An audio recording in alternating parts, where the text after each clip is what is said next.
Bienvenidas al podcast devocional. Este es un espacio de mujer que persevera. Somos Claudia y María René.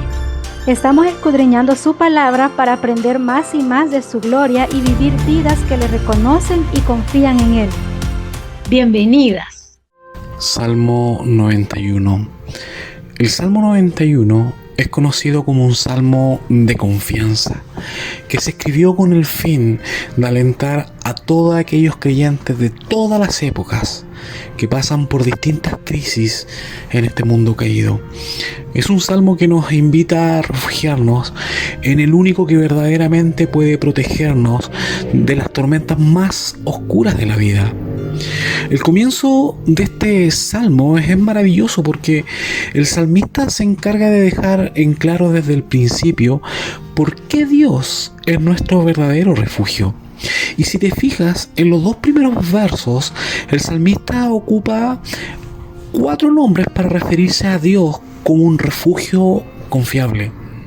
Él lo llama Altísimo, que en hebreo es Elión, el Dios soberano, el que tiene el control de todas las cosas, el Dios que está por encima de todo. No hay ningún problema que esté por sobre él. No hay nada ni nadie que pueda frustrar sus planes. Después lo llama Omnipotente, que en hebreo es El Shaddai, el Dios todopoderoso, es la fuente de poder inagotable. Después lo llama Señor, el Adonai, ¿cierto? El dueño de toda la creación. Y por último lo llama mi Dios, Elohim, el único Dios verdadero. Si te fijas, esto es increíble, porque como el salmista se encarga de darnos tal descripción para mostrarnos que no hay refugio más seguro en todo el universo que estar bajo el cuidado del Altísimo. Pero fíjate que el salmista va más allá. Él marca una diferencia importante entre el verso 1 y 2, porque si te fijas, él dice: yo le digo al Señor, tú eres mi refugio, mi fortaleza, el Dios en quien confío. Y cuando el salmista habla de esta forma, lo hace en un sentido bastante íntimo y personal. Él no dice tú eres nuestro refugio o tu refugio, sino que él dice mi refugio, mi fortaleza, el Dios en quien yo confío. Ahora, sabemos que la presencia de Dios está en todo lugar, porque Dios es omnipresente. Pero hay una diferencia importante entre querer habitar en la presencia de Dios y visitar su presencia de vez en cuando. Cuando el salmista dice el que habita al amparo del Altísimo, él está hablando de algo intencional del creyente, de querer acercarse a Dios, no solo para visitarnos de vez en cuando, sino que el que habita al amparo del Altísimo es alguien que busca intencionalmente y constantemente la presencia de Dios. Los creyentes que habitan al amparo del Altísimo son personas que quieren pasar tiempo con Dios, porque se deleitan en su presencia, porque ellos saben que han encontrado en Dios el lugar más seguro, más protegido, más confiado que pueda existir. Ahora, habitar bajo el amparo del Altísimo no es algo que surgió de nosotros, sino que surge de Dios mismo, porque el anhelo de Dios siempre ha sido habitar en medio de su pueblo. Y eso es lo que nos muestra la Escritura. En el jardín del Edén, Dios, no teniendo necesidad de crea a Adán y Eva para tener una relación con ellos.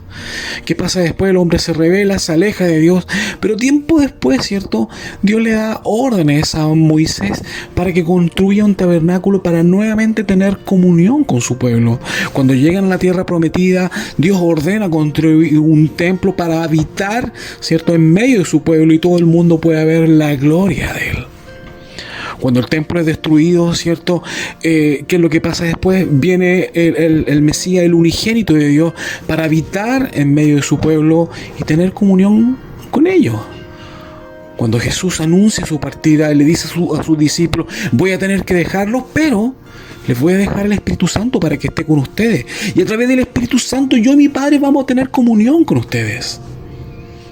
Y cuando hayan pasado el tiempo, los siglos de los siglos, cuando lleguemos a la patria celestial, a la nueva Jerusalén, la palabra de Dios dice que Dios mismo será el templo y habitaremos con Él por la eternidad y disfrutaremos su presencia.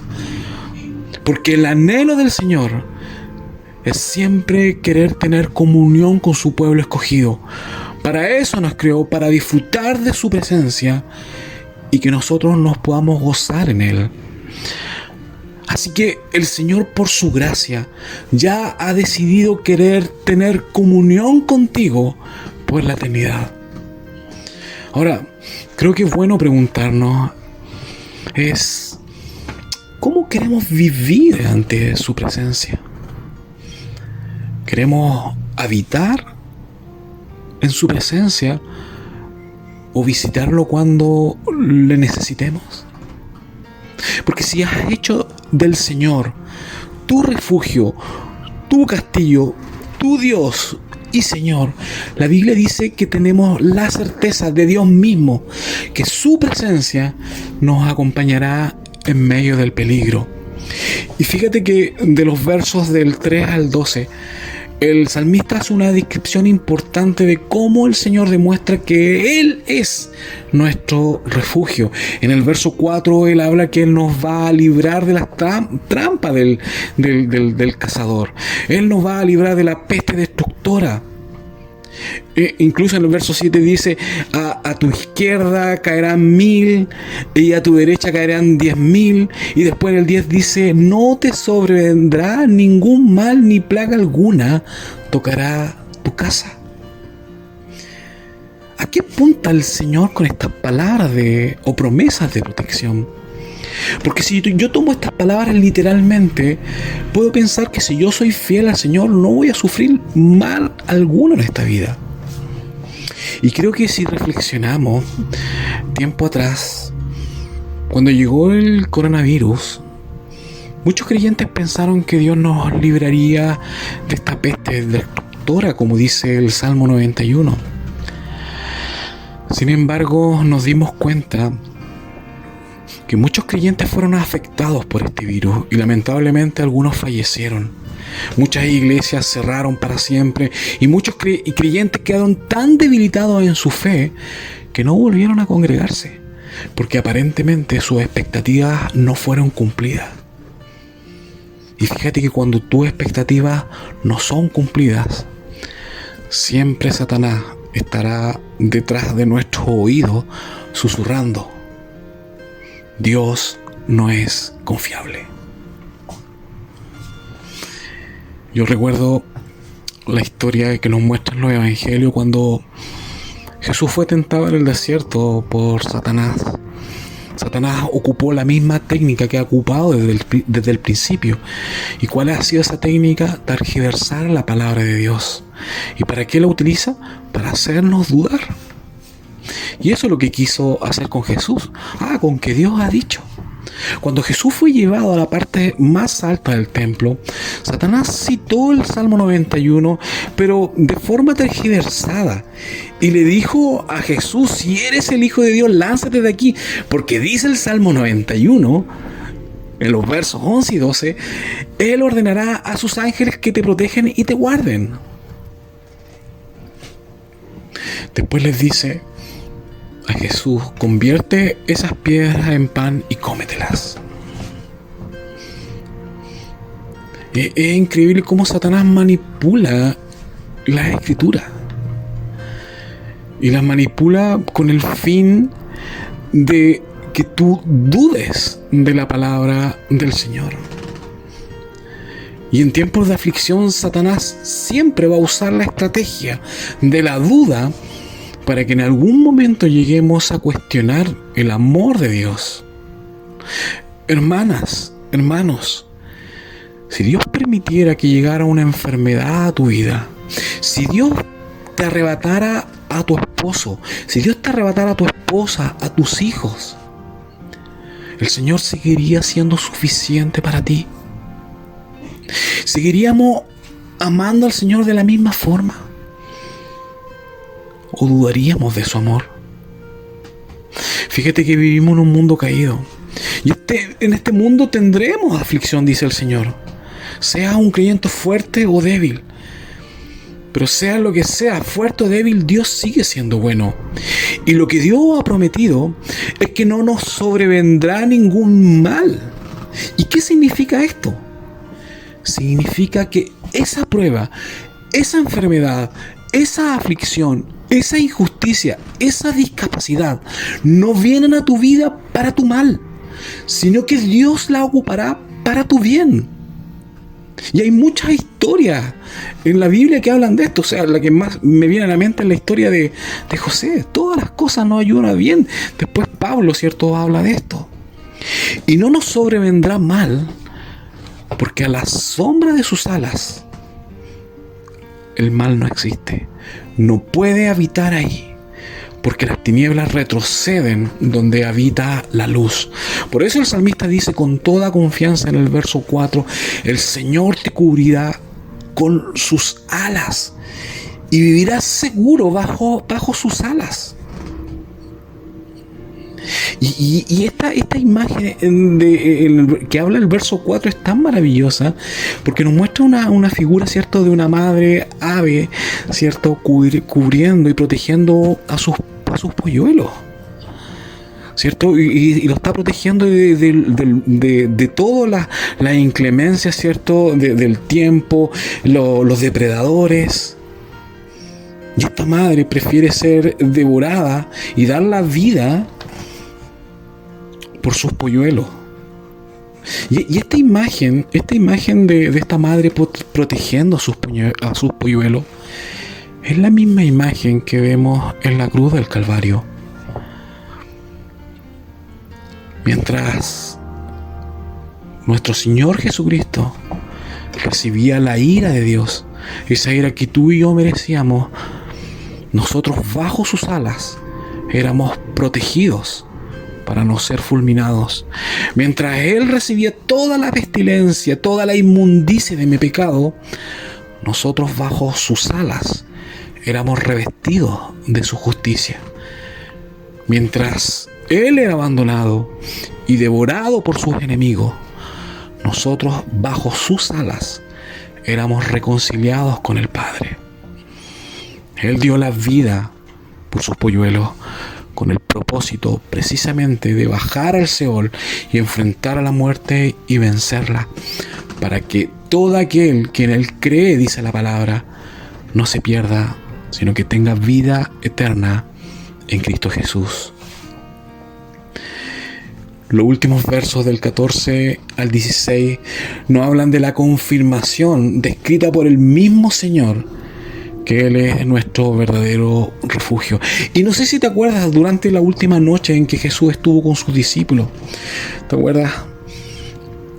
Antes de su muerte, Él habló con sus discípulos y les dijo que venían días difíciles, días donde habrá un tiempo de persecución, donde los van a arrastrar a la sinagoga, los van a meter presos, los van a llevar a juicio. Incluso sus seres más cercanos, padre, hermano, familia, los van a traicionar. Incluso les dijo a sus discípulos que muchos de ustedes los matarán y los van a odiar por ser mis seguidores, dice el Señor. Pero después de haberles dicho esto, en la última noche, en el Evangelio de Juan, en Juan 15, al igual que el Salmo 91, le habló a sus discípulos de un lugar donde ellos debían permanecer para ser protegidos de todo mal. El Señor les dice: permanezcan en mí y yo en ustedes, porque separados de mí nada pueden hacer. Separados de mí, ustedes están en peligro. ¿Y por qué Jesús le estaba diciendo esto a sus discípulos? Porque al igual que el Salmo 91, Jesús, ¿cierto?, es nuestro verdadero refugio. Así que si tenemos este convencimiento, debemos estar seguros que si estamos cansados de los problemas, tú puedes refugiarte bajo sus alas, porque todos los cansados en Él pueden descansar. Si estamos viviendo un tiempo de dolor, de angustia, podemos refugiarnos en Él, porque su paz sobrepasa todo entendimiento. Si estamos pasando por una etapa de miedo, podemos refugiarnos en Él. Porque en su presencia, dice la palabra, que hay plenitud de gozo. Si estamos pasando por una etapa de confusión y te has alejado del Señor y no sabes a dónde ir, la palabra de Dios dice: vuelve a Jesús, porque solamente Él tiene palabra de vida eterna. Podemos refugiarnos en Él porque Él es el agua, Él es el pan, Él es el único que nos puede saciar. Así que sea cual sea la situación, quiero recordarte que tú nunca estás solo. Dios ha estado contigo en la sala de los cuidados intensivos. Dios ha estado contigo cuando te despidieron, cuando te abandonaron, cuando te traicionaron, cuando te rompieron el corazón. Dios estuvo contigo. Incluso cuando ya nadie en este mundo se haya acordado de ti, cuando hayan pasado los siglos a lo mejor, Él estará contigo y desde el Seol para despertarnos. Así que sea cual sea la situación, nunca estamos solos. Probablemente podamos sentirnos solos, pero nunca has estado solo y nunca lo vas a estar. Y si tú no estás solo, tú no tienes por qué tener miedo, sea cual sea la situación que estés atravesando, porque Dios nos ha regalado de su espíritu, y su espíritu no es un espíritu de esclavitud, dice la palabra, para tener temor, sino que hemos recibido un espíritu de adopción como hijos suyos, que clama todos los días: Abba, Padre. Hermanas, hermanos, siempre estamos con Él, no estamos solos, estamos bajo sus alas. Y si Él es capaz de cuidar a las aves, con mayor razón Él va a cuidar de ti. El Señor está contigo y disfruta de su presencia. Y celebremos a este Rey maravilloso que ha prometido estar contigo todos los días hasta el fin del mundo. Que el Señor les bendiga.